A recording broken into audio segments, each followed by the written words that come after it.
Reading of the day, 23rd April 2025. A reading from the Acts of the Apostles, Acts chapter 3, verses 1 to 10. Peter and John were going up to the temple area for the 3 o'clock hour of prayer, and a man crippled from birth was carried and placed at the gate of the temple called the Beautiful Gate, every day to beg for alms from the people who entered the temple. When he saw Peter and John about to go into the temple, he asked for alms. But Peter looked intently at him, as did John, and said, "Look at us." He paid attention to them, expecting to receive something from them. Peter said, "I have neither silver nor gold, but what I do have I give you. In the name of Jesus Christ the Nazarene, rise and walk." Then Peter took him by the right hand and raised him up, and immediately his feet and ankles grew strong. He leaped up, stood and walked around, and went into the temple with them, walking and jumping and praising God. When all the people saw him walking and praising God, they recognized him as the one who used to sit begging at the beautiful gate of the temple, and they were filled with amazement and astonishment at what had happened to him.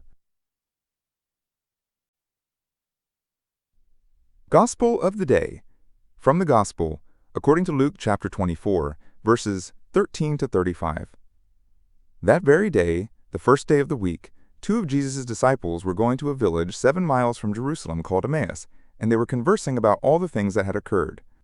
And it happened that while they were conversing and debating, Jesus himself drew near and walked with them, but their eyes were prevented from recognizing him.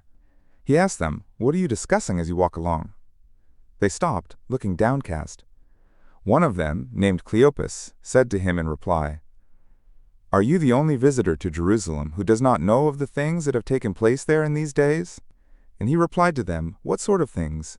They said to him, "The things that happened to Jesus the Nazarene, who was a prophet, mighty in deed and word before God and all the people, how our chief priests and rulers both handed him over to a sentence of death and crucified him. But we were hoping that he would be the one to redeem Israel, and besides all this, it is now the 3rd day since this took place. Some women from our group, however, have astounded us. They were at the tomb early in the morning and did not find his body. They came back and reported that they had indeed seen a vision of angels who announced that he was alive."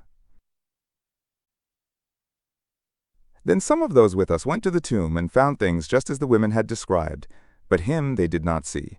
And he said to them, "Oh, how foolish you are! How slow of heart to believe all that the prophets spoke! Was it not necessary that the Christ should suffer these things and enter into his glory?"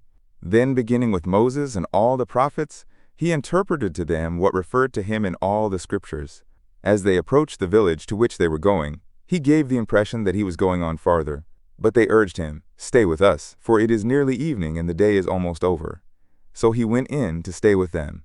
And it happened that, while he was with them at table, he took bread, said the blessing, broke it, and gave it to them. With that their eyes were opened, and they recognized him, but he vanished from their sight. Then they said to each other, "Were not our hearts burning within us while he spoke to us on the way and opened the scriptures to us?" So they set out at once and returned to Jerusalem, where they found gathered together the 11 and those with them who were saying, "The Lord has truly been raised and has appeared to Simon." Then the 2 recounted what had taken place on the way and how he was made known to them in the breaking of the bread.